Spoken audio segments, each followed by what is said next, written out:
ये है जी वो रूम जिसे कहा जाता है कि यहाँ पर दो मलकाएँ जो हैं वो आपस में मिलती हैं, या उसका स्टार्ट ही आप कह सकते हैं। तब जो है औरतों का क्या रोल हुआ करता था घर में और माशरे में। अस्सलाम वालेकुम, welcome back to my channel, welcome to Oslo. जी मैं आ गया वापस लंदन से, और आई होप कि लंदन में जितना मैंने इंजॉय किया उतना ही आप लोगों ने भी इंजॉय किया होगा। आज मैं मौजूद हूँ नेशनल म्यूज़ियम ओस्लो में, और ये जगह जो है ये भी आके ब्रीगे पर है। इसीलिए जो है आके ब्रीगे पर इतना ज़्यादा चक्कर लगता है क्योंकि यहाँ पर जगहें बहुत ज़्यादा देखने को हैं, और ये जगह जो है ये भी वॉकिंग डिस्टेंस पर है ट्रेन स्टेशन से। मैं ऑफिस आया हूँ सीधा, तो मैंने सोचा कि अभी ऐसे करता हूँ कि आज के इस व्लॉग का आगाज़ जो है हम यहाँ के खूबसूरत कैफ़े से करते हैं। अच्छा, यहाँ पर दो कैफ़े हैं और एक टेरेस है। जो दूसरा कैफ़े है वो अंदर वाली साइड पर है, तो उसके लिए मैंने सोचा वो बाद में रखते हैं, किसी और दिन रखते हैं, क्योंकि म्यूज़ियम इतना बड़ा है कि एक दिन में हम इसको कवर नहीं कर सकते। हाँ, मौसम बहुत अच्छा है और उस वजह से टेरेस जो है वो भी खुला होगा, तो हम बाद में यहाँ से म्यूज़ियम देखने के बाद, इसका फ़र्स्ट फ्लोर देखने के बाद हम लोग जो हैं टेरेस पर चलेंगे। आज काम पर जो है ना सिर्फ 2 cup coffee P, I think 2 या मैक्सिमम 3 कप कॉफ़ी पी होगी, तो यहाँ से अच्छी सी जो है ना लैटे पीता हूँ। साथ में ये है कि ये भी पता चल जाएगा कि इनकी कॉफ़ी कैसी है, और वो मुझे अभी पता चल गया बहुत मज़े की कैफ़े लैटे है यहाँ पर। एक्चुअली ये एक रेस्टोरेंट है, बट अगर आप यहाँ पर आएँ और सिर्फ कॉफ़ी पीना चाहते हैं या डिज़र्ट्स खाना चाहते हैं तो ये भी आप कर सकते हैं। I think it's a very good start, क्योंकि बाद में जो है इतना घूमना है और म्यूज़ियम को देखना है, तो उससे बहुत बेहतर है कि इंसान जो है पहले अपनी कॉफ़ी की डोज़ पूरी कर ले, कैफ़ीन ले ले, ताकि खूब एनर्जी आ जाए। मेरे केस में तो भाई यही होता है। से ही आप म्यूज़ियम एंटर होते हैं, एक ह्यूज एंट्रेंस जो है वो आपको दिखने को मिलती है।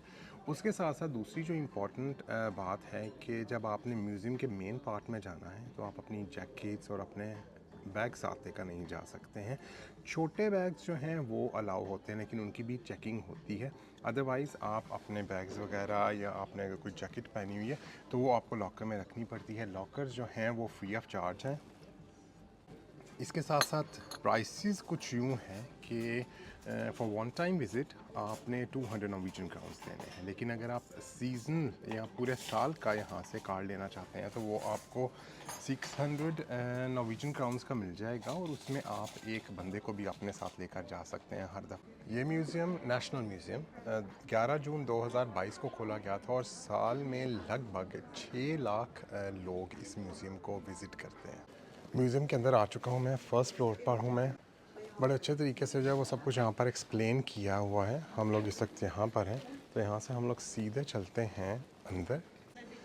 अच्छा, आज का जो मेन थीम है वो 18th सेंचुरी से शुरू होता है, और उसके बाद हम लोग जो है कि मॉडर्न जो दौर है उसमें आ जाते हैं।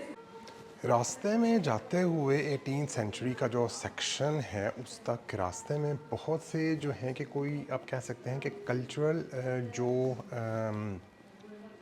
इनके पीसीस हैं वो रखे गए हैं, और बड़ी प्यारे तरीके से उस चीज़ को ना दिखाया गया है, मोस्टली रिलेटेड टू क्रिश्चियनिटी। तो हम उसको विज़िट करते हैं, उसके बाद फिर जो है हम लोग मज़ीद आगे चलते हैं। बड़ा ही इंटरेस्टिंग है ये म्यूज़ियम। अगर आप हिस्ट्री में दिलचस्पी रखते हैं, आर्ट में दिलचस्पी रखते हैं, जिस किस्म की हिस्ट्री में आप दिलचस्पी रखते हैं, you gonna find it here. यहाँ से हम चलते हैं म्यूज़ियम के उस पार्ट की तरफ जिसको कहा जाता है कि यहाँ पर दो मलकाएँ जो हैं उनकी मुलाकात होती है, वो आमने सामने हैं, और बड़े अच्छे तरीके से ये एक्सप्लेन किया गया। मैं आपको भी बताता हूँ इसकी क्या वजह है। ये है जी वो रूम जिसे कहा जाता है कि यहाँ पर दो मलकाएँ जो हैं वो आपस में मिलती हैं। वो इसलिए कि यहाँ पर दो क्वींस जो हैं उनके ड्रेसेस रखे गए हैं, और जैसे कि आप ये देख सकते हैं यहाँ पर जो फर्स्ट क्वीन थी नॉर्वे की, क्वीन माउद, उनका है गाउन जो उन्होंने अपनी कॉर्निश पे पहना था, और उसके सामने ही क्वीन सोनिया जो कि प्रेजेंट क्वीन हैं नॉर्वे की, उनका कॉर्निश गाउन यहाँ पर रखा गया है। इसी तरीके से इस साइड पर जो गाउन्स रखी गई हैं वो नॉर्वे की पहली क्वीन की हैं, और डिफरेंस जो है वो साफ ज़ाहिर है क्योंकि वो ब्रिटिश थी और उनको जो है कि अपने ड्रेसेस पर डायमंड्स और पर्ल्स का बहुत शौक़ था। तो यही आप बड़े अच्छे तरीके से देख सकते हैं कि जो क्वीन माउथ के ड्रेसेस हैं वो बहुत ही लैविश किस्म के हैं, जबकि जो क्वीन सोनिया है वो नॉर्वेजियन थी और इसीलिए उनके जो ड्रेसेस हैं वो भी नॉर्वेजियन इंस्पायर्ड हैं, क्योंकि ये पहली क्वीन हैं नॉर्वे की जो कि पब्लिक क्वीन हैं जिनका रॉयल फैमिली से कोई ताल्लुक़ नहीं था, जबकि क्वीन माउथ जो थी वो ब्रिटिश रॉयल फैमिली से बिलोंग करती थी। क्वीन सोनिया के जो लिबास यहाँ पर रखे गए हैं वो उनसे उधार लिए गए हैं, क्योंकि ये एक बात फैक्ट भी है और इस बात को बहुत अप्रिशिएट किया जाता है नॉर्वे में कि जो क्वीन सोनिया हैं वो अपने लिबास दोबारा से इस्तेमाल करती हैं। तो जब उनका दिल करता है उनको यहाँ से वो यहाँ से एक गौन ले जाती हैं और उसको यूज़ करके दोबारा जो है वो म्यूज़ियम को रिटर्न कर देती हैं। सामने ही आप इंफॉर्मेशन देख सकते हैं कि जो ड्रेसेस हैं उनके बारे में इंफॉर्मेशन दी गई है। इसी पार्ट से आगे चलते हैं तो सबसे पहले हमको ये देखने को मिलता है जो कि नॉर्वे की एक बहुत ही मशहूर बर्तन बनाने वाली फैक्ट्री है। उन के जो हैं अर्ली एजेस के जो बर्तन हैं वो यहाँ पर रखे गए हैं। म्यूज़िक बहुत ही अच्छा लगा हुआ है यहाँ पर।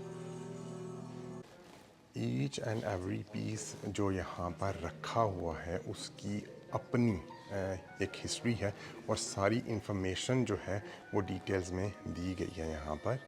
हम लोग स्टिल जो है 19th सेंचुरी में हैं और अभी तक जो है हम लोगों ने 19th सेंचुरी क्रॉस नहीं की है, और ना तो फर्स्ट वर्ल्ड वॉर शुरू हुई है अभी और ना ही सेकेंड वर्ल्ड वॉर शुरू हुई है।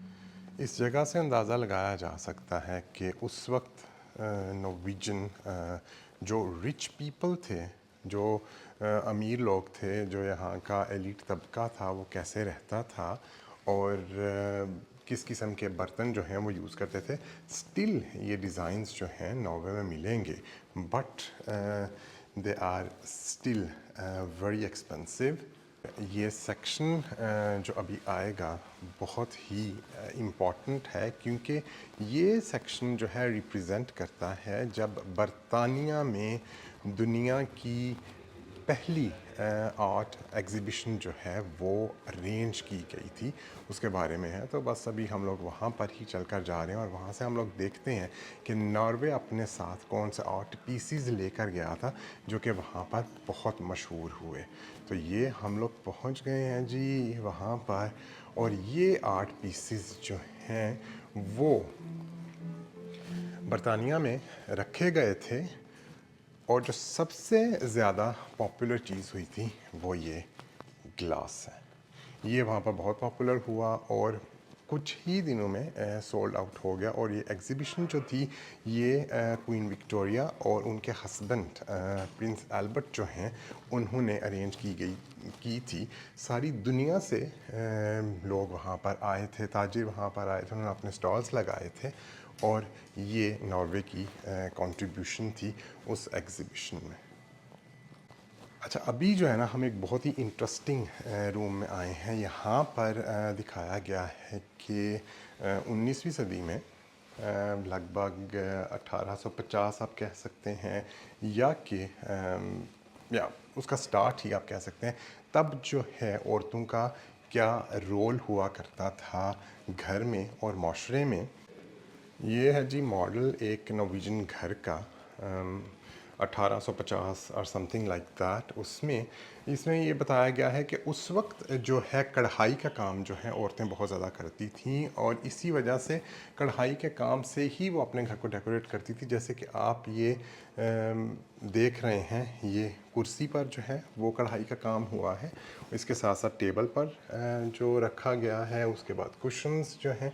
और दूसरी बात ये जो कि यहाँ पर बहुत वाज़ेह है कि उस वक्त औरतों का जो लिबास है उसने ये ज़ाहिर करना होता था कि लिबास पहनकर उनके जिस्म की शेप क्या है, जो कि आजकल जो मॉडर्न दौर में आप फैशन को देखते हैं तो उसमें ये है कि जिस्म दिखाया जाता है कि जिस्म कैसा है, लेकिन उस फुली कवर्ड होता था और उसी लिहाज से जो है दिखाया जाता था।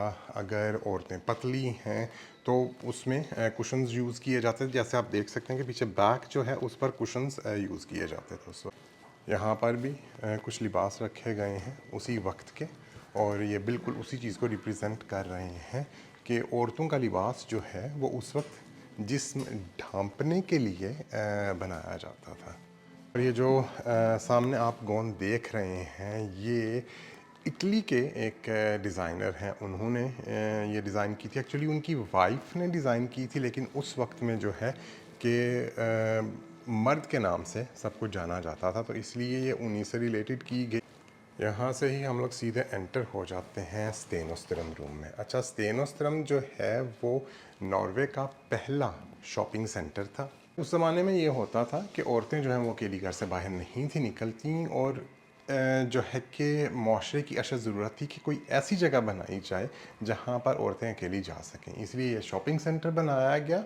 और यहाँ पर जो चीज़ें बेची जाती थी, सबसे पहले ये देखा जाता था कि कौन सी चीज़ें यहाँ पर रखनी हैं जो कि अट्रैक्ट कर सकें ख़वातीन को, घर में रहने वाली ख़वातीन को, ताकि वो यहाँ से आकर शॉपिंग कर सकें। क्योंकि शॉपिंग उस वक्त जो है मॉल्स में या बाहर भी कहीं और पर करनी होती थी। हर मॉल्स तो नहीं होते थे, लेकिन शॉपिंग जो उस वक्त होती थी वो औरतों का काम होता था।